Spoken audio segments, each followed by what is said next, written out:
So you don't have to feel you need to retain anything, or what I say, it's fine. Sometimes it's better that's better.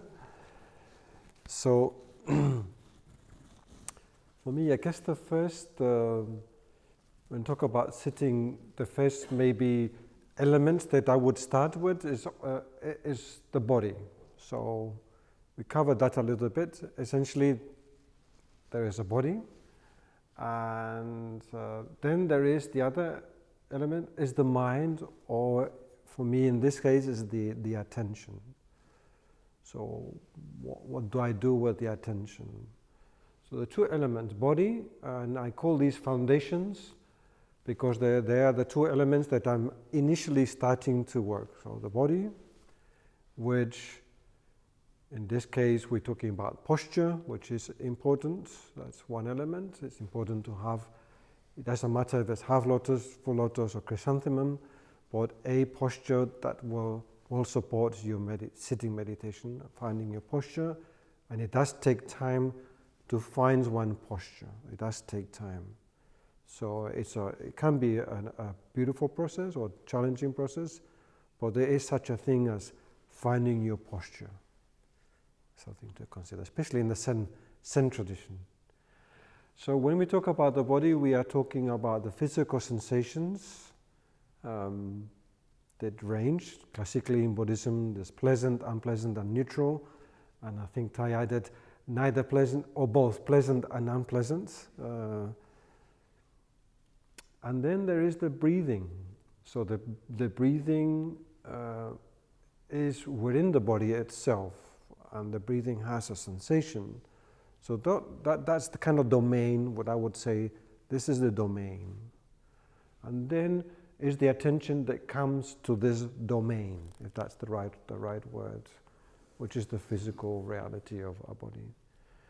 And in the attention, often I notice that my attention, sometimes if I'm not practicing, is dispersed. And if I'm trying to aim to practice, I bring my attention to something. So I'm bringing my attention to my physical sensations, and in that sense we could say body and mind unified. Sometimes I was mystified by Thai's word that says unification of body and mind. So what it looked like a very philosophical thing, but actually it's maybe a much foundational thing.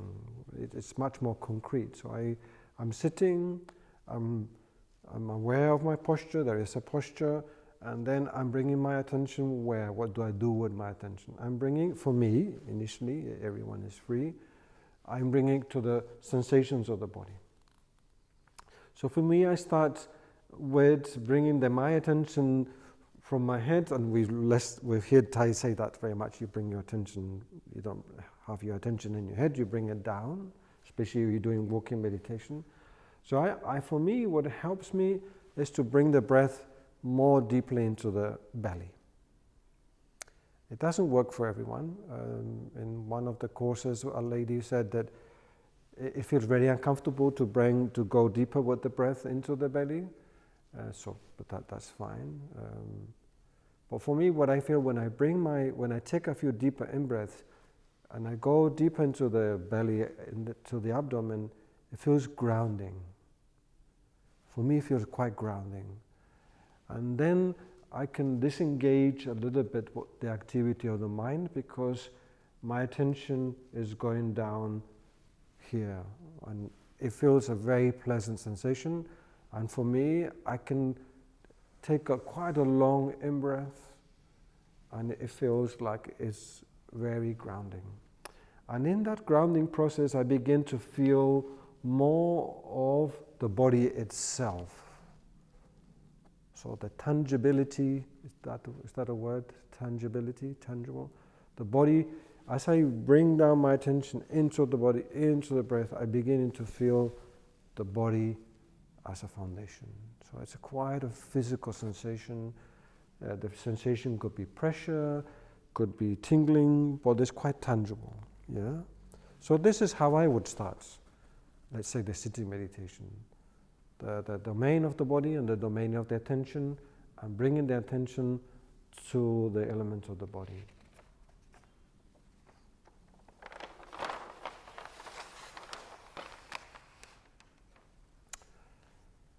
being grounded in the body or settling. So when I start this, I try to continue this process of just arriving in the body. Sometimes it takes time. I don't try to rush the process. In the past, I tried to rush the process. But I feel it's very nice to take your time. There's no rush to go somewhere. Is there any rush to go somewhere, to be mindful? Maybe there's no rush. And for me, that took a lot of the pressure that I used to put on myself. Because at some point, I noticed I put a lot of pressure. I need to practice well, I need to focus, I need to do something proper meditation, whatever. So then I came to a place where there's no need to rush. Why is there a need to rush stopping?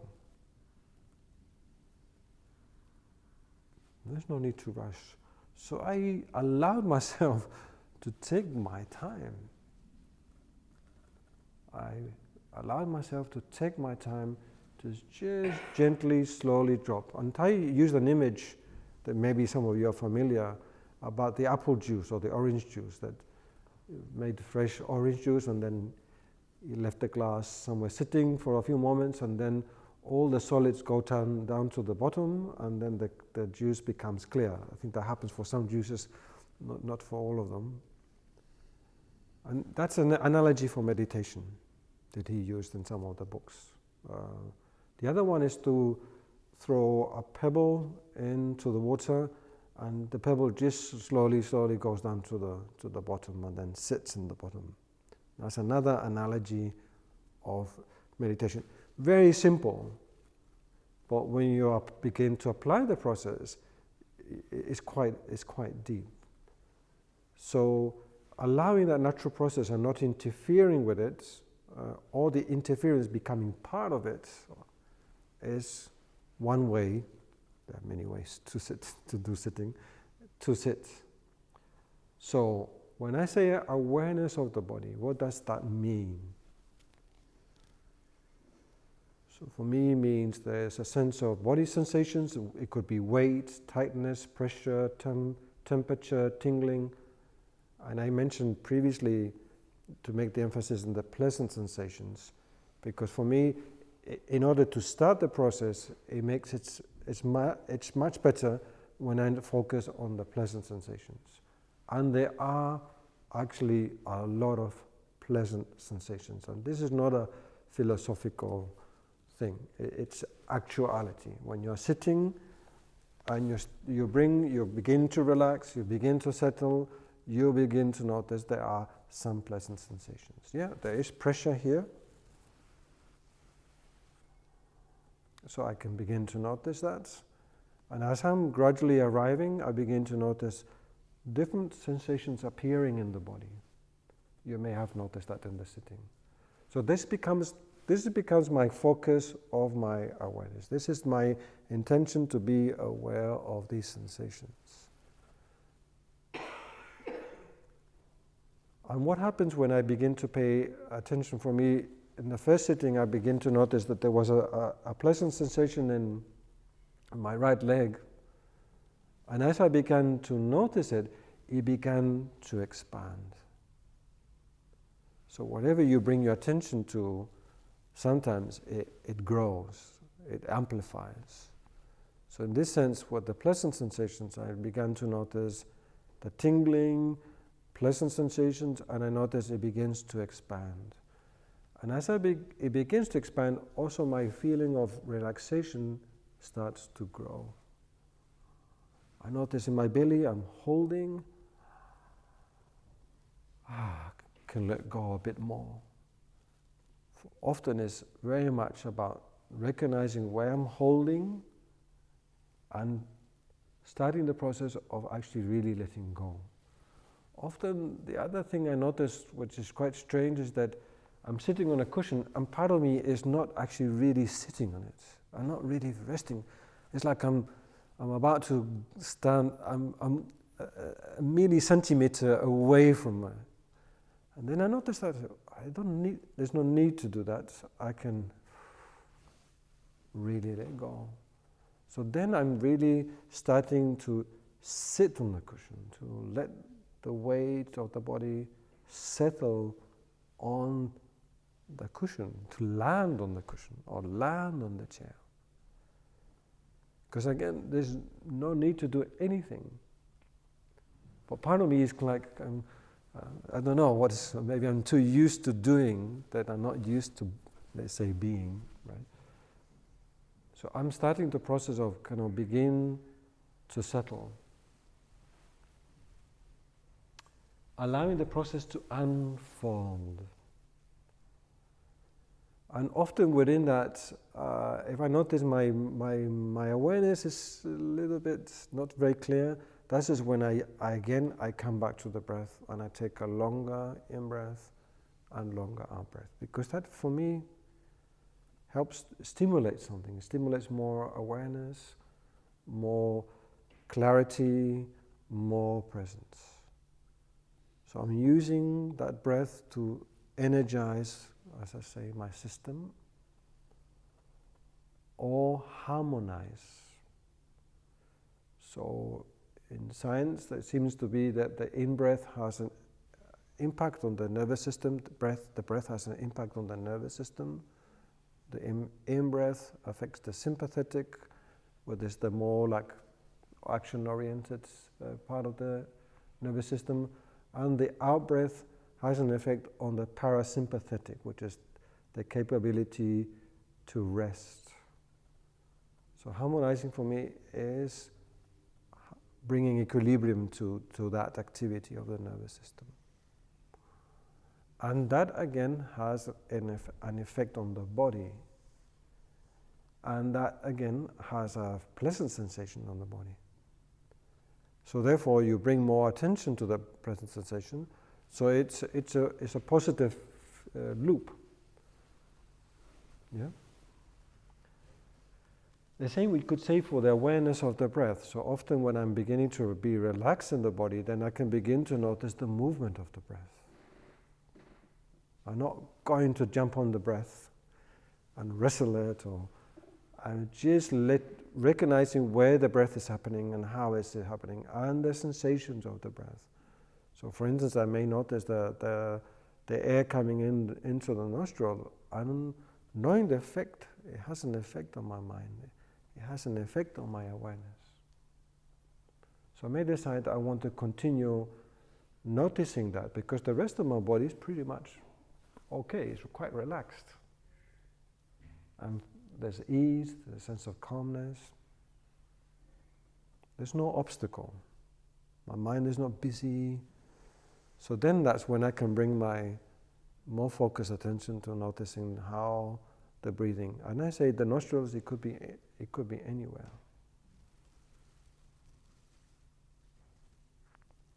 And maybe I'm noticing also not only the movement, but maybe the sensation, or even the sense of energy. So all these elements started to be more, in the beginning, maybe when I started, I couldn't say that what's the energy of the breath. I couldn't describe breath as energy. But once I'm settling, I begin to notice that the breath maybe is energy. There's a quality of energy to that. And then I'm beginning to notice that and pay more attention. It's an object, let's say, called an object of mindfulness, or object of concentration. And that brings more stillness, that brings more sense of stability or ease. So again, and then I'm noticing what's going on, because I have that foundation, what's going on inside. Maybe thoughts start to appear, or planning, and then I come back again. Or maybe I'm lucky enough to be quite spacious, and then I just notice this activity happening. Thoughts, perceptions, images coming, what's going to be for lunch, or whatever. But there's space inside for it to flow without me having to do anything to it. Here I talk about giving space. So often my tendency has been to not be very spacious inside. So I remind myself that one way to bring this pleasant sensation or harmonize body and mind is to give myself, to give the space. And the element of space is an interesting element too. Even physically, there's a lot of space inside. And we look at atoms, all that reality, there's incredible amount of space. So sometimes if I don't feel very spacious, I will bring that image into my mind and to generate, if I've got a lot of activity, maybe connect with space. And space means I have space for feelings, I have space for thoughts, I don't discriminate. So sometimes that's helped me a lot in my sitting, just to invoke the bodhisattva of space. And that seems to work, it can work very well. And then it's fine. There's thoughts, there's feelings, there's whatever activity is going on inside. I'm not struggling against it. I'm not fighting against it. It has space. And then maybe from there, because I have more acceptance, then the physical sensations turn on back again. And then I can regain again the connection with the body. Or sometimes I feel that my heart feels very open. And sometimes that's very nice. I allow my heart to be very open. It's like a sun. And sometimes for me that happens. So sometimes there is light, there is sensations, there is images. So as you become familiar with that territory, you just explore that territory and see how it feels for you. So very often, or quite often, I feel like for me, focusing on the heart is feeling like there's the sun, and the light of the sun is beginning to really permeate my body, and that feels I get a lot of stillness, a lot of ease, and that's the nourishment. Sometimes Thai talks about the nourishment of meditation, and for me, in the beginning, when I started to practice, it was more like a desert, fire-scorched desert. I was there to fix everything, to transform everything, and there was no nourishment whatsoever. So now it's also about nourishment. And I could never understand Thai how can you be nourished by meditation? For me, it's like a war zone, like a struggle, things that I need to transform, all that thing came into me. So I could never understand what Thai meant by nourishment. Because this thinking about sitting seems to be already a stressful thought. So nourishment, yeah, wow.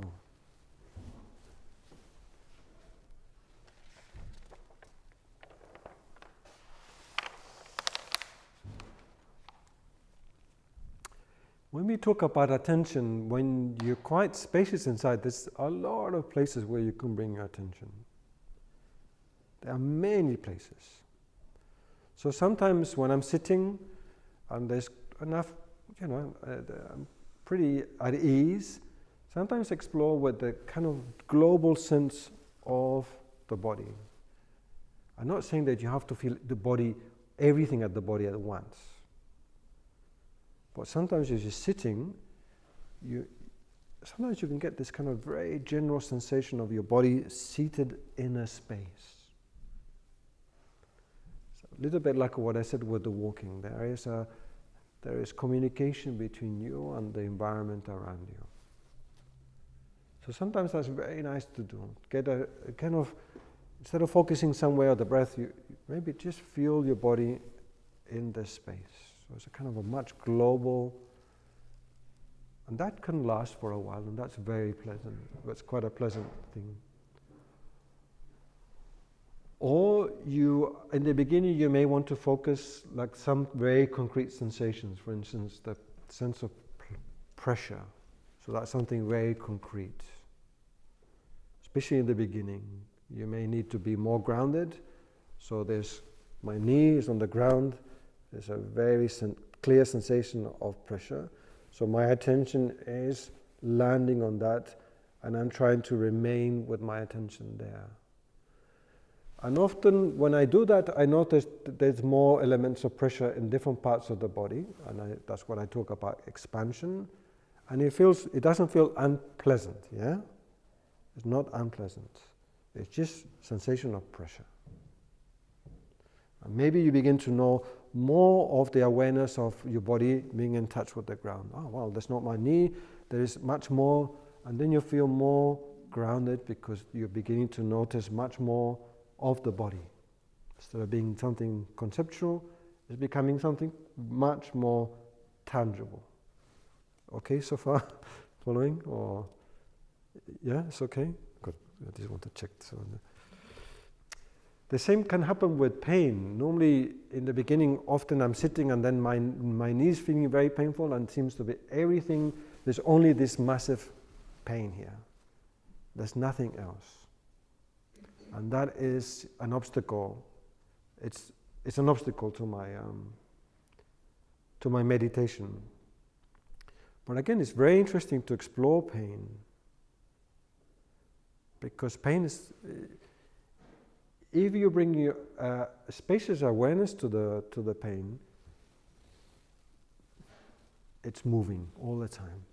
It's not just one rock there. It has many different sensations. So that's the other thing, that you don't need to suffer because the pain on your knee is killing you, unless it's very intense, obviously. If it's very intense, then it's fine to move your leg. But if it's not killing you, quote unquote, explore the pain. Relate to it in a different way. See how it really actually feels. And often I notice that as it expands, wow, and then somehow it's no longer painful. Even that the sensations are the same, but it's no longer painful. It feels like it's integrating into, and then it may change into tingling, warmth, different other type of sensations too. Because they are always there. It's not that there's only one sensation. They're always there. Everything is always there. Like Tai says, the non-toothache is there all the time. But we just don't notice it, because my mind is focusing on one small thing. That's the habit. And so by this becoming more physical, for me it feels a bit more, I got more leeway. What I just only did it with my mind, it felt very rigid. When I apply something mentally, it feels much more rigid. But when I apply it from the feeling and sensation of the body, it feels much more global, if that makes any sense. It's more flexible, right? There's not so much rigidity, yeah? So with pain, it's an interesting thing. Or at the same time, I can bring my awareness to the movement of the breath. And again, identify the breath with a physical sensation. It could be energetic, but it's also a physical sensation. So how does it feel? Where are you feeling? Where are you feeling your breath? It's the nostrils, it's the belly. This is the breath without you using will on it, yeah? But often I use the breath to ground myself. I'm using my will to ground myself, taking deeper in-breaths and longer out-breaths. And that helps me to establish myself more. But sometimes once I'm established, I begin to explore how the breath, where the breath, what's the quality of the sensation of the breath. How does it feel? Sometimes a physical sensation, sometimes it feels energy. And when I talk about, I know this is quite a lot, sorry. When I talk about energy, it's like if I'm very sleepy, I'll use the breath to energize my mind. So sometimes I take shorter and shorter, maybe 5, 6, 7 rapid in-breaths, and then a long out-breath. And then I feel I'm a bit more awake. So I'm using the breath to energize, especially we don't do much long sitting, but in Plum Village, in the morning sit is 45 minutes in the morning, at least in the upper hamlet. And it's quite early, it's like 5:45, is it or 6 o'clock? So if you're very sleepy, then use the breath to energize your mind. Yeah?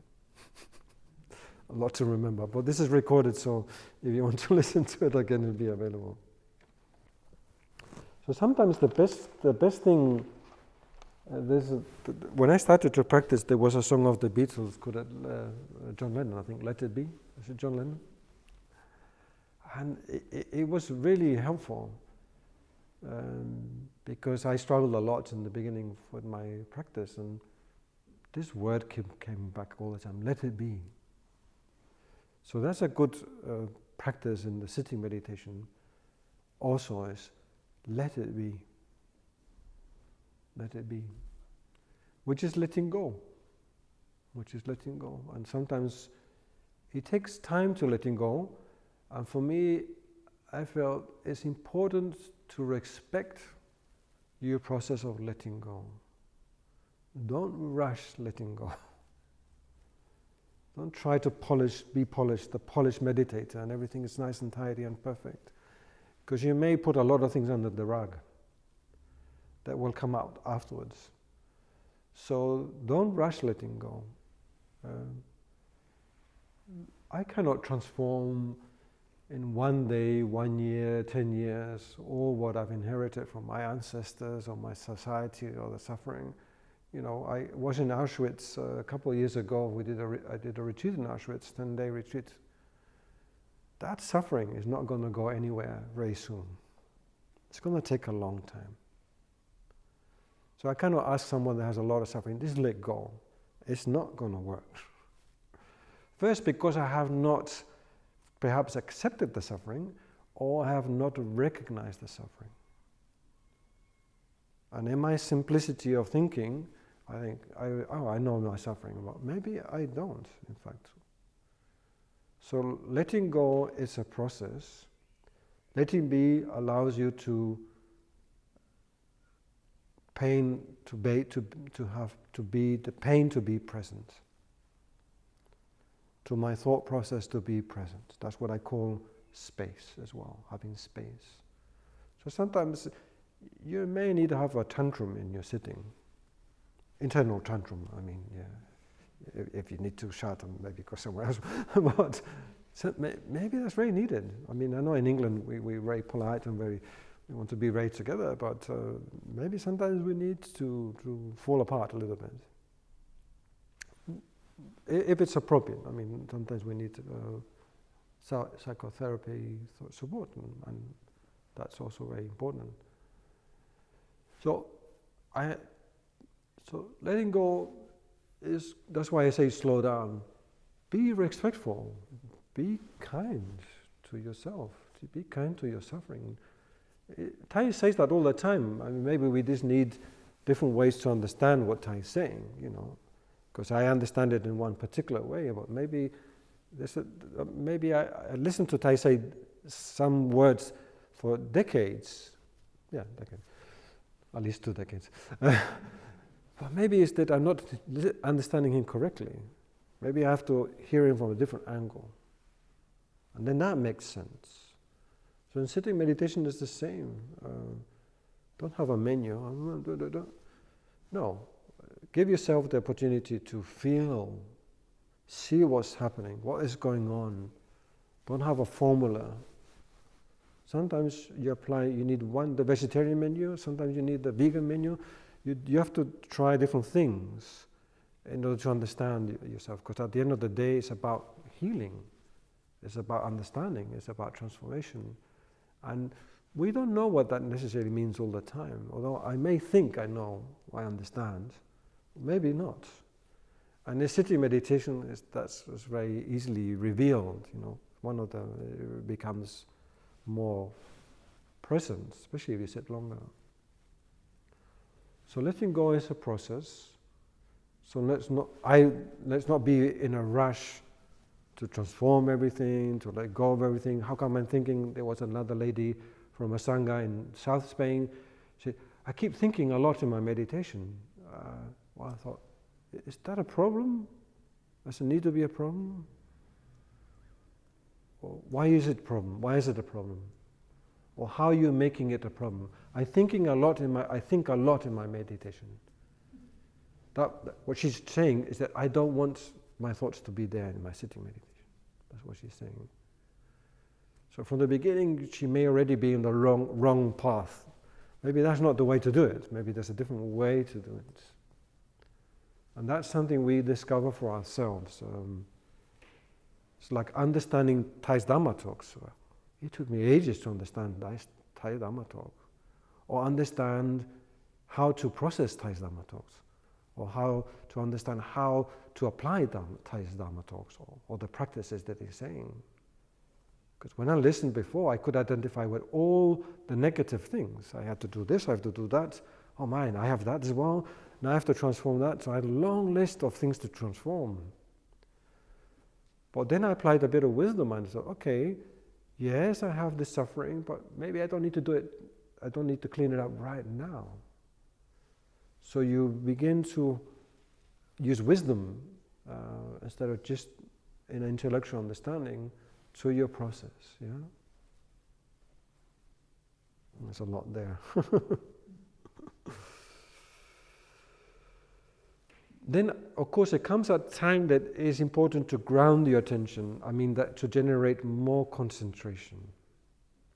And I mentioned before about the breath. So then, at some point when, let's say, there's enough ease, nourishment, then yes, there may be a time that now you need to focus more, or have a continuity of focus or awareness or attention, and then that becomes more cultivating concentration. Concentration in a sense that you spend more time with something that's happening, let's say the breath, or a pleasant sensation. So that's important. It's not just you're very global. Sometimes it's important to be global, as I mentioned in the previous thing. That sometimes I feel I don't have awareness of anything specific in the body, but I have a very general awareness of my body sitting in space, and that feels very pleasant. So I may decide to concentrate on that, and that's my concentration.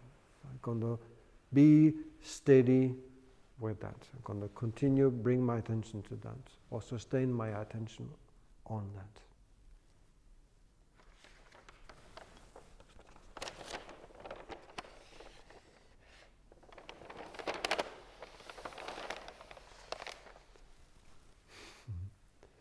Sometimes there's a lot going on, and I'm going to end soon. And I said it doesn't need to be, as I said before, it doesn't need to be a problem. Okay, I got a lot of thinking, there's a lot of sensations, there's some emotion coming up. Often I find that when I'm very peaceful, actually that's when my sadness comes up. Because now sadness has space. There's no interrupted, there's not repressed, there's not... Now there is space in me, there's a good vibe inside. Now sadness can come up. And there's a sadness that normally I don't want it to come up, because I'm afraid of sadness. I'm afraid what's going to do to me. I'm afraid that it's going to be so sad that I'm, sometimes I think like that. Or it could be other emotional feeling. No? So then, because there's enough